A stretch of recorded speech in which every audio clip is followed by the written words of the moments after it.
स्वागत है आप सभी का डीडी न्यूज के इस खास बुलेटिन एक्सप्रेस 100 में, जहां आपके लिए लेकर आते हैं राजनीति, मनोरंजन, देश दुनिया, खेल, व्यापार जगत और सभी बड़ी खबरों को एक्सप्रेस यानी कि फटाफट अंदाज में। मैं हूं साइमा खान। तो देखिए खबरें तेज रफ्तार।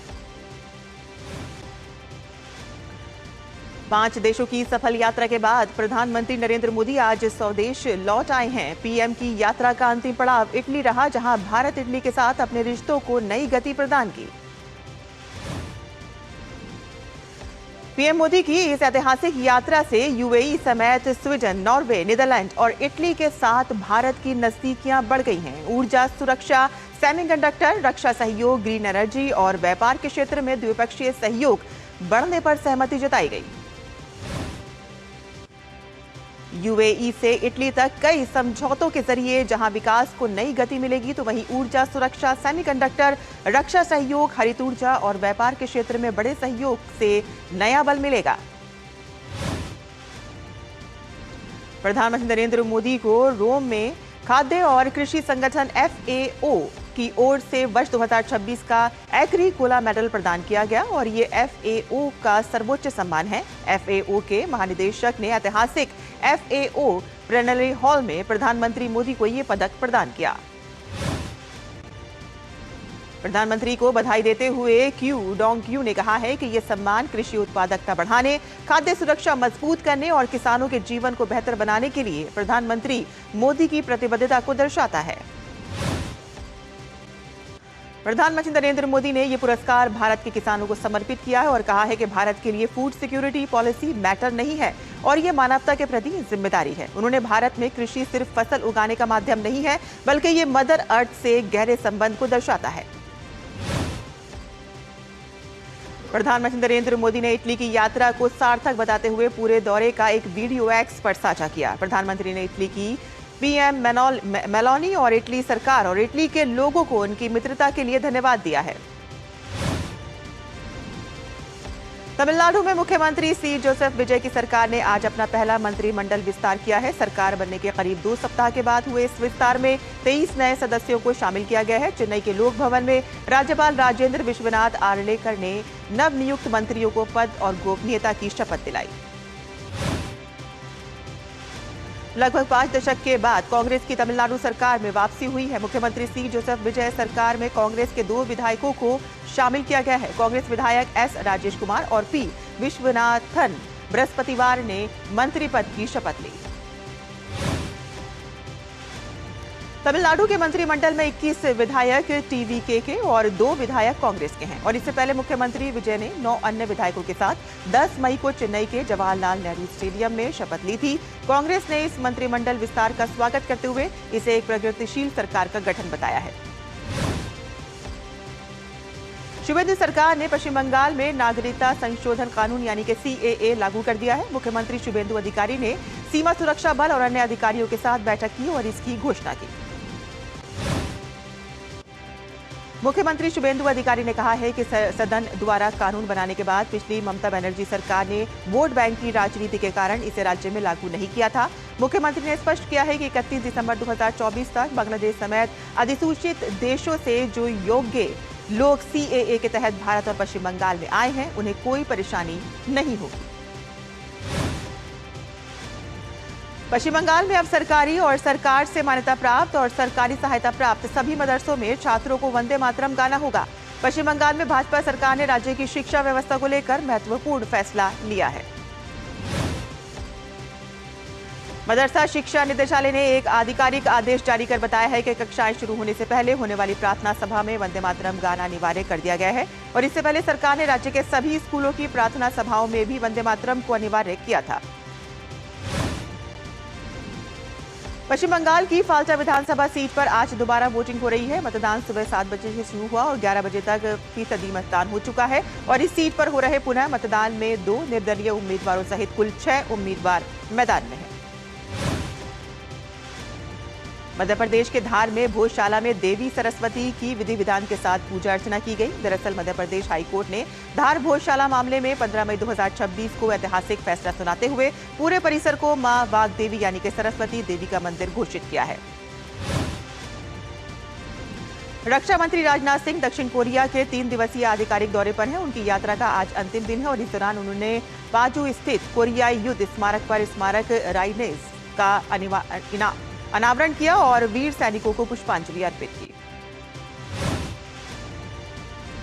रक्षा मंत्री ने कहा कि कोरियाई युद्ध के 75 वर्ष पूरे होने पर मैं उन वीर सैनिकों को श्रद्धांजलि देता हूं जिन्होंने इस क्षेत्र में शांति और स्थिरता के लिए अपने प्राणों की आहुति दी और इस स्मारक साहस, करुणा और त्याग का प्रतीक है और साथ ही ये भारत और दक्षिण कोरिया के बीच सदियों पुरानी मित्रता का संदेश भी देता है। रक्षा मंत्री ने भारत और दक्षिण कोरिया के मजबूत होते द्विपक्षीय संबंधों का उल्लेख करते हुए कहा है कि दोनों देश शांति, स्थिरता और सहयोग के साझा मूल्यों के प्रति प्रतिबद्ध हैं। भारत और दक्षिण कोरिया ने रक्षा सहयोग को और मजबूत करते हुए कई अहम समझौतों पर हस्ताक्षर किए हैं। रक्षा मंत्री राजनाथ सिंह और दक्षिण कोरिया के राष्ट्रीय रक्षा मंत्री आन ग्यू बैक के बीच सियोल में व्यापक द्विपक्षीय वार्ता हुई। रक्षा मंत्रालय के मुताबिक दोनों मंत्रियों ने रक्षा सहयोग के पूरे दायरे की समीक्षा की और उद्योग, उत्पादन, समुद्री सुरक्षा, उभरती तकनीकों और क्षेत्रीय सुरक्षा जैसे क्षेत्रों में सहयोग बढ़ाने पर चर्चा की गई। दोनों देशों ने रक्षा, साइबर क्षेत्र, सैन्य प्रशिक्षण और संयुक्त राष्ट्र शांति अभियानों में सहयोग को लेकर समझौता ज्ञापनों का आदान प्रदान किया।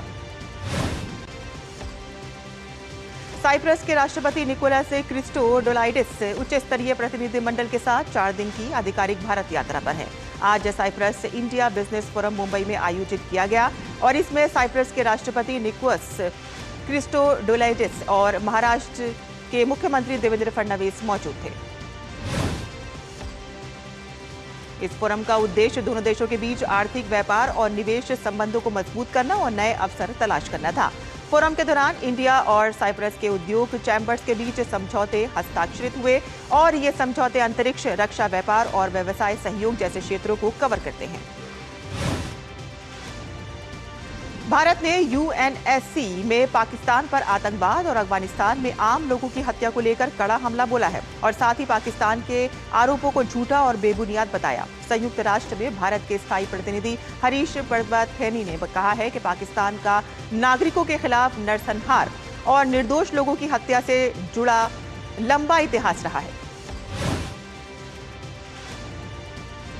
और हरीश पर्वतनैनी ने कहा है कि पाकिस्तान द्वारा की गई सीमा पार सशस्त्र हिंसा के परिणाम स्वरूप अफगानिस्तान में 750 नागरिकों की मौत और घायल होने के मामले दर्ज किए गए हैं और ऐसे में पाकिस्तान को दूसरों पर आरोप लगाने से पहले खुद को देखना चाहिए। तो वहीं भारत ने अफगानिस्तान में शांति और सुरक्षा पर जोर देते हुए आतंकवाद के खिलाफ सख्त कार्रवाई की बात कही है। केंद्रीय स्वास्थ्य मंत्री जगत प्रकाश नड्डा ने जिनेवा में 79वीं विश्व स्वास्थ्य सभा से इतर फेफड़ों के स्वास्थ्य की जांच पर आयोजित एक विशेष कार्यक्रम को संबोधित किया और स्टॉप टीबी पार्टनरशिप के इस कार्यक्रम में नड्डा ने कहा कि समय पर जांच, जल्द निदान और इलाज तक समान पहुंच इस मजबूत और जन केंद्रित स्वास्थ्य प्रणाली का आधार है। जेपी नड्डा ने कहा कि राष्ट्रीय टीबी उन्मूलन कार्यक्रम और टीबी मुक्त भारत के लक्ष्य के तहत भारत ने दुनिया के सबसे बड़े जांच और जल्द पहचान अभियानों में से एक चलाया है। स्वास्थ्य मंत्री ने कहा है कि दूरदराज और वंचित क्षेत्रों में निदान में देरी कम करने के लिए विकेंद्रीकृत जांच प्रणालियों का व्यापक उपयोग किया जा रहा है। केंद्रीय स्वास्थ्य मंत्री जगत प्रकाश नड्डा ने जिनेवा में 79वीं विश्व स्वास्थ्य सभा के दौरान स्वास्थ्य क्षेत्र में आर्टिफिशियल इंटेलिजेंस पर आयोजित एक विशेष कार्यक्रम को संबोधित किया और इस कार्यक्रम का विषय स्वास्थ्य में आर्टिफिशियल इंटेलिजेंस, कानून, नैतिक निगरानी, अनुसंधान और समानता रहा। जेपी नड्डा ने कहा कि एआई स्वास्थ्य सेवा को बेहतर बनाने के लिए अपार संभावनाएं प्रस्तुत करता है, लेकिन इसे ठोस नियमन, गहन अनुसंधान, नैतिक निगरानी और समानता के प्रति प्रतिबद्धता के आकार देना जरूरी है ताकि इसका लाभ हर नागरिक तक पहुंच सके। स्वास्थ्य मंत्री ने कहा कि सही ग्लोबल साउथ से उभरी पहली व्यापक रणनीति है। असम के मुख्यमंत्री हेमंत बिस्व शर्मा ने आज विधायक के रूप में शपथ ली। असम विधानसभा के स्थायी अध्यक्ष चंद्र मोहन पटवारी ने शर्मा को 16वीं विधानसभा के सदस्य के रूप में शपथ दिलाई। शर्मा ने असमिया भाषा में शपथ ली। आज केरलम विधानसभा में स्थायी अध्यक्ष जी सुधाकरन 16वीं विधानसभा के नवनिर्वाचित विधायकों को पद एवं गोपनीयता की शपथ दिलाई। शपथ से पहले तिरुवनंतपुरम बीजेपी के 3 नवनिर्वाचित विधायक राजीव चंद्रशेखर, बी मुरलीधरन और बी गोपा कुमार ने पलायम स्थित शहीद स्मारक पर पुष्पांजलि अर्पित की। केरलम में कज्जाकुटम विधानसभा क्षेत्र से भाजपा के निर्वाचित विधायक वी मुरलीधरन ने कहा कि हमें केरलम की जनता के कल्याण के लिए और राज्य की बेहतरी के लिए काम करेंगे। वहीं राज्य भाजपा अध्यक्ष राजीव चंद्रशेखर ने कहा कि केरलम के लोगों ने मुझे अवसर दिया है, मैं उन्हें निराश नहीं करूंगा। शरद पवार ने प्रधानमंत्री नरेंद्र मोदी की तारीफ करते हुए कहा है कि अंतर्राष्ट्रीय मंच पर भारत की प्रतिष्ठा बनाए रखने के लिए पीएम पूरे समर्पण के साथ काम कर रहे हैं।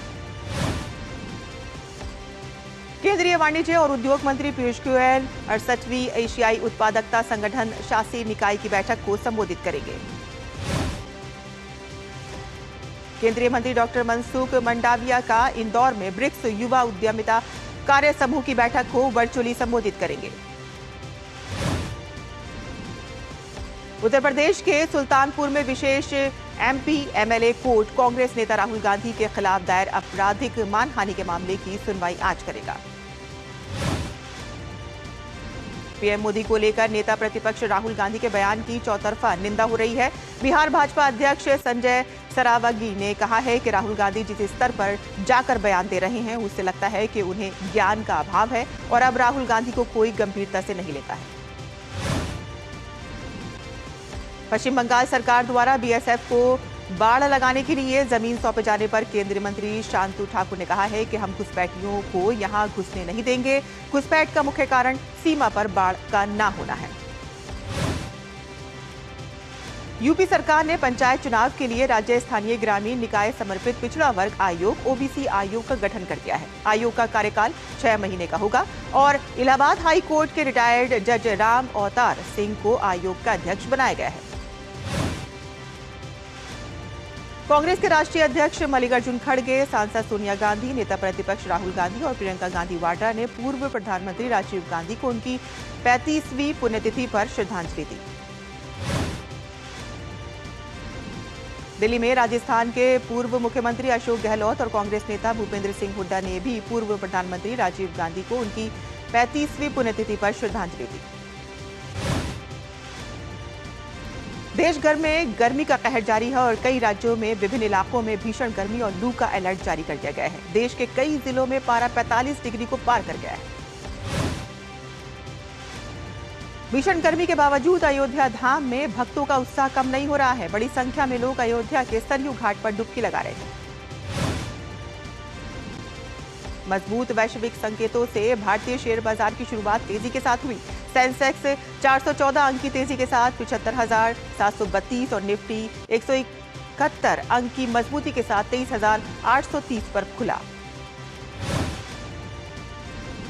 रुपया शुरुआती कारोबार में अपने सर्वकालिक निचले भाव से 43 पैसे चढ़कर 96.45 प्रति डॉलर पर पहुंचा। वित्त मंत्री निर्मला सीतारमण ने भारत में अमेरिकी राजदूत सर्जियो गॉर्ज से मुलाकात की। दोनों ने भारत अमेरिका आर्थिक और वित्तीय साझेदारी को मजबूत करने पर चर्चा की। निर्मला सीतारमण ने एक्स पर कहा है कि दोनों ने भारत अमेरिका आर्थिक और वित्तीय साझेदारी को मजबूत करने, भारत अमेरिका वित्तीय प्रौद्योगिकी सहयोग, निवेश के अवसरों और द्विपक्षीय सहयोग पर चर्चा की। केंद्रीय सूक्ष्म लघु एवं मध्यम उद्योग मंत्री जितिन राम मांझी ने नागालैंड दौरे के दौरान अधिकारियों के साथ समीक्षा बैठक कर केंद्र सरकार की विकास योजनाओं की प्रगति का आकलन किया। और यहां हम रुकते हैं एक छोटे से ब्रेक के लिए। हम जल्द हाजिर होंगे, आप देखते रहिए डीडी न्यूज।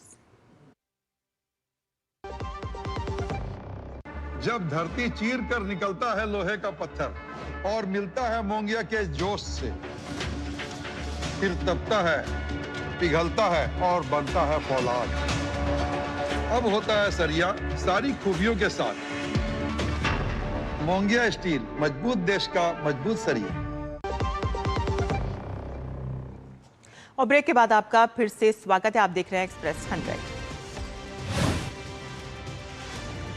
जितिन राम मांझी ने एमएसएमई योजनाओं को प्रभावी ढंग से लागू करने और लोगों तक उनका लाभ पहुंचाने पर जोर दिया और बैठक में रोजगार सृजन, कृषि बुनियादी ढांचे और स्वरोजगार से जुड़े मुद्दों पर चर्चा की गई। केंद्र सरकार के वस्त्र मंत्रालय की सचिव नीलम शमीराव ने भारत टैक्स 2026 इवेंट ऐप किया लॉन्च। ये डिजिटल प्लेटफॉर्म खरीदारों, प्रदर्शकों, अंतर्राष्ट्रीय प्रतिनिधियों और व्यापारिक और आगंतुकों के अनुभव को बेहतर बनाने के लिए तैयार किया गया है। ऐप के जरिए प्रतिभागी प्रदर्शकों की जानकारी, बैठक का शेड्यूल, आयोजन स्थल की दिशा निर्देश सुविधा और रियल टाइम अपडेट प्राप्त कर सकेंगे। इसमें 24 घंटे सहायता देने वाला AI स्मार्ट असिस्टेंट भी शामिल है। केंद्रीय भारी उद्योग मंत्री HD कुमारस्वामी ने देश भर में ई बसों और ई ट्रकों को बढ़ावा देने के लिए उच्च स्तरीय बैठक की अध्यक्षता की और बैठक में फ्लीट ऑपरेटर्स, वित्तीय संस्थान और इलेक्ट्रिक मोबिलिटी सेक्टर के प्रतिनिधियों ने भी भाग लिया। बैठक के दौरान चार्जिंग इंफ्रास्ट्रक्चर, वित्तीय सहायता और इलेक्ट्रिक कमर्शियल वाहनों को इकोसिस्टम को मजबूत बनाने पर जोर दिया गया। कुमारस्वामी ने कहा कि ई बसें और ई ट्रक भारत के स्वच्छ और टिकाऊ परिवहन का भविष्य है। इस्पात, सीमेंट और बिजली क्षेत्र के बेहतर प्रदर्शन के चलते अप्रैल में देश के 8 प्रमुख बुनियादी उद्योग की उत्पादन वृद्धि बढ़कर 1.7% हुई है, जो पिछले 2 महीनों का उच्चतम स्तर है। आंकड़ों के अनुसार अप्रैल 2026 में सीमेंट उत्पादन में सबसे अधिक 9.4% की वृद्धि और स्टील के उत्पादन में 6.2% की बढ़ोतरी और जबकि बिजली उत्पादन में भी सालाना आधार पर 4.1% की दर से आगे की बढ़ोतरी देखी गई है। देश में पारा चढ़ने के साथ ही बिजली की अधिकतम मांग रिकॉर्ड 265.44 गीगावाट तक पहुंची है। कर्नाटक सरकार ने PM सूर्य घर मुफ्त बिजली योजना को बढ़ावा देने के लिए राज्यव्यापी LED मोबाइल वैन जागरूकता अभियान शुरू किया है। RBI ने बैंकिंग सिस्टम में तरलता बढ़ाने के लिए 26 मई को $5 अरब का डॉलर रुपया स्वैप ऑक्शन आयोजित करने की घोषणा की है। ये 3 साल की अवधि वाला USD/AI point buy sell swap होगा। RBI के अनुसार इस व्यवस्था के तहत बैंक डॉलर बेचकर सिस्टम में रुपए की तरलता बढ़ा सकेंगे। भारतीय रिजर्व बैंक ने बकाया कर्ज की वसूली के दौरान सख्त और अनुचित तरीकों पर रोक लगाने के लिए नए नियम प्रस्तावित किए हैं और इसके तहत बैंक अब चूककर्ता ग्राहकों के मोबाइल फोन या टैबलेट की सेवाएं बंद नहीं कर सकेंगे। RBI ने कहा है कि कर्ज वसूली के लिए ऐसी तकनीक का इस्तेमाल नहीं होगा जिससे उधारकर्ताओं के मोबाइल या अन्य उपकरण प्रभावित हों। भारतीय प्रतिभूति और विनिमय बोर्ड के अनुसार भारतीय परिवारों की प्रतिभूति बाजार में बचत 2024-25 में बढ़कर 6.91 लाख करोड़ रुपए हो गई है, जो पिछले वित्त वर्ष में 3.58 लाख करोड़ रुपए थी। National high speed rail corporation limited की मुंबई अहमदाबाद बुलेट ट्रेन परियोजना के तहत गुजरात के भरूच जिले में भारतीय रेलवे के माल ढुलाई गलियारे पर बन रहे 130 मीटर लंबे स्टील पुल का निर्माण हुआ पूरा। हवाई अड्डे आर्थिक नियामक प्राधिकरण के नवी मुंबई अंतर्राष्ट्रीय हवाई अड्डे के लिए UDF किया तय। घरेलू यात्रियों के लिए 620 रुपए और अंतर्राष्ट्रीय यात्रियों के लिए 1225 रुपए शुल्क देना होगा। अमेरिका के राष्ट्रपति डोनाल्ड ट्रंप ने ईरान को चेतावनी देते हुए कहा है कि अगर ईरान शांति समझौते के लिए आगे नहीं बढ़ता है तो अमेरिका सैन्य कार्रवाई फिर से शुरू कर सकता है। ट्रंप का कहना है कि हालात बहुत तनावपूर्ण हैं और जल्द ही और खराब हो सकते हैं। हालांकि उन्होंने ये भी कहा है कि अमेरिका ईरान को अतिरिक्त समय देते के जवाब का इंतजार कर रहा है। वहीं सऊदी अरब ने ईरान के साथ बातचीत को समझौते तक पहुंचाने के लिए अतिरिक्त समय देने के ट्रंप के फैसले का स्वागत किया है। ईरान के विदेश मंत्री अब्बास अराक्ची ने कहा है कि ईरान का विदेश मंत्रालय जरूरत पड़ने पर बातचीत और संघर्ष दोनों के लिए तैयार है। वहीं ईरान ने हॉर्मुज में एक नियंत्रित समुद्री क्षेत्र की घोषणा की है और कहा है कि गुजरने के लिए नए बनाए गए प्राधिकरण से अनुमति लेनी होगी। ईरान ने कहा कि उसका लक्ष्य उन मित्र देशों के लिए स्ट्रेट ऑफ हॉर्मुज को फिर से खोलना है जो उसकी शर्तों का पालन करते हैं और वहीं इसमें प्रवेश के लिए शुल्क भी शामिल होगा। अमेरिकी राष्ट्रपति डोनाल्ड ट्रंप और इजरायली प्रधानमंत्री बेंजामिन नेतन्याहू के बीच ईरान को लेकर चल रहे संघर्ष की आगे की रणनीति पर फोन पर तीखी बातचीत हुई। रिपोर्ट के अनुसार अमेरिकी सैन्य कार्रवाई के बजाय कूटनीतिक समझौते की दिशा में झुकता दिख रहा है, जबकि इजराइल सख्त रुख अपनाने के पक्ष में है। क्यूबा सरकार ने पूर्व राष्ट्रपति राउल कास्त्रो पर लगाए गए अमेरिकी आरोपों को खारिज करते हुए इसे राजनीतिक कदम बताया। क्यूबा ने कहा है कि अमेरिकी सरकार के पास इस मामले में कार्रवाई करने के अधिकार नहीं है। आरोप है कि यह कदम क्यूबा पर दबाव बढ़ाने और प्रतिबंधों को सही ठहराने की कोशिश का हिस्सा है। बोलीविया के राष्ट्रपति रोड्रिगो पास ने विरोध प्रदर्शन के बीच अपने मंत्रिमंडल में फेरबदल की घोषणा की है और एक आर्थिक सामाजिक परिषद बनाने का ऐलान किया है। राष्ट्रपति रोड्रिगो ने कोलंबियाई समकक्ष गुस्तावो पेट्रो पर भी तीखा हमला करते हुए उनके बयानों को निंदनीय बताया। उन्होंने बाद में बोलीविया के कोलंबिया के राजदूत को निष्कासित भी कर दिया। अमेरिकी ट्रेजरी विभाग की वेबसाइट के अनुसार संयुक्त राष्ट्र की फिलिस्तीनी क्षेत्रों की विशेषज्ञ फ्रांसिस्का अल्बनीज को प्रतिबंधित व्यक्तियों की सूची से हटाया गया। और अर्जेंटीना के ब्यूनस आयरेस में हजारों स्वास्थ्य कर्मियों ने सार्वजनिक स्वास्थ्य बजट में बढ़ोतरी की मांग को लेकर प्रदर्शन किया और प्लाजा डी मायो तक मार्च किया। प्रदर्शनकारियों का कहना है कि राष्ट्रपति जेवियर मिलेल ने 2023 के अंत में सत्ता संभालने के बाद से स्वास्थ्य क्षेत्र में भारी कटौती हुई है और साथ ही उन्होंने अस्पतालों में बढ़ती भीड़, स्टाफ की कमी और छंटनी का भी विरोध किया।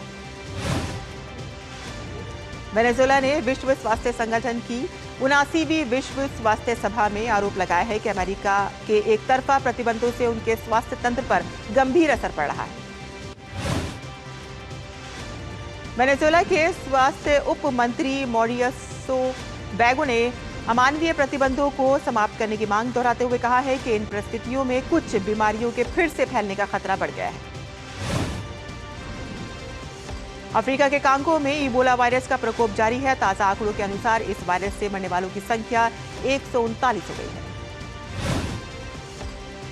WHO के अनुसार अब तक इबोला वायरस के 600 संदिग्ध मामले सामने आए हैं। वहीं WHO की इमरजेंसी कमेटी ने बैठक कर इस वायरस के प्रकोप को लेकर अंतर्राष्ट्रीय स्वास्थ्य आपातकाल घोषित किया है। इंडियन प्रीमियर लीग में आज गुजरात टाइटंस का सामना चेन्नई सुपर किंग्स से होगा। गुजरात की टीम पहले ही प्लेऑफ में पहुंच चुकी है, जबकि चेन्नई की टीम प्लेऑफ की रेस में खुद को बनाए रखने के लिए उतरेगी। आईपीएल में बुधवार को खेले गए मुकाबले में कोलकाता नाइट राइडर्स ने मुंबई इंडियंस की टीम को 4 विकेट से हरा दिया और इस जीत के साथ ही कोलकाता ने प्लेऑफ में पहुंचने की अपनी उम्मीद को जिंदा रखा है। बीसीसीआई ने घरेलू क्रिकेट का कार्यक्रम जारी कर दिया है। दलीप ट्रॉफी से शुरू होगा देश का घरेलू क्रिकेट सीजन। 11 अक्टूबर से शुरू होगी रणजी ट्रॉफी के मुकाबले। सैयद मुश्ताक अली ट्रॉफी 14 नवंबर से 6 दिसंबर के बीच खेली जाएगी। लीग चरण के मुकाबले मुंबई, मोहाली और विजाग और कोलकाता में होंगे। बांग्लादेश ने इतिहास रचते हुए सिलहट में खेले गए दूसरे टेस्ट मैच में पाकिस्तान को 78 रन से हरा दिया है। इस शानदार जीत के साथ ही बांग्लादेश ने 2 मैचों की टेस्ट सीरीज को 2-0 से अपने नाम कर लिया। भारत के पूर्व तेज गेंदबाज इरफान पठान ने कहा है गेंदबाजों में क्रिस गेल की तरह खौफ पैदा कर रहा है वैभव सूर्यवंशी आईपीएल के मौजूदा सीजन में अभी तक 53 छक्के लगा चुके हैं। भारतीय अंडर 18 महिला हॉकी टीम ने बुधवार को चौथे और आखिरी मैच में ऑस्ट्रेलिया को 4-1 से हरा दिया, लेकिन ऑस्ट्रेलिया ने 3-1 से जीती सीरीज। वहीं भारतीय पुरुष अंडर 18 की टीम ने ऑस्ट्रेलिया के साथ 4 मैचों की सीरीज का आखिरी मुकाबला खेला, 3-3 से ड्रॉ रहा। सऊदी प्रो लीग में आज अल नस्र का सामना जमैक से होगा और अल नस्र की नजर जीत के साथ ही खिताबी जीत पर दर्ज करने की होगी। एस्टन विला ने 30 साल के लंबे इंतजार का खत्म करते हुए यूरोपा लीग का खिताब अपने नाम कर लिया है। फाइनल में फ्रीबर्ग को 3-0 से हराया। एस्टन विला की जीत के बाद खुशी से झूम उठे प्रशंसक। क्लब की जीत को बताया ऐतिहासिक और एस्टन विला ने 44 साल बाद कोई बड़ा यूरोपीय खिताब अपने नाम किया है। चैंपियंस लीग फाइनल को लेकर पीएसजी ने शुरू की है ट्रेनिंग। कोच ने कहा है कि ये खेल माइंड गेम। अर्सेनल को बताया खिताबी जीत का योग्य।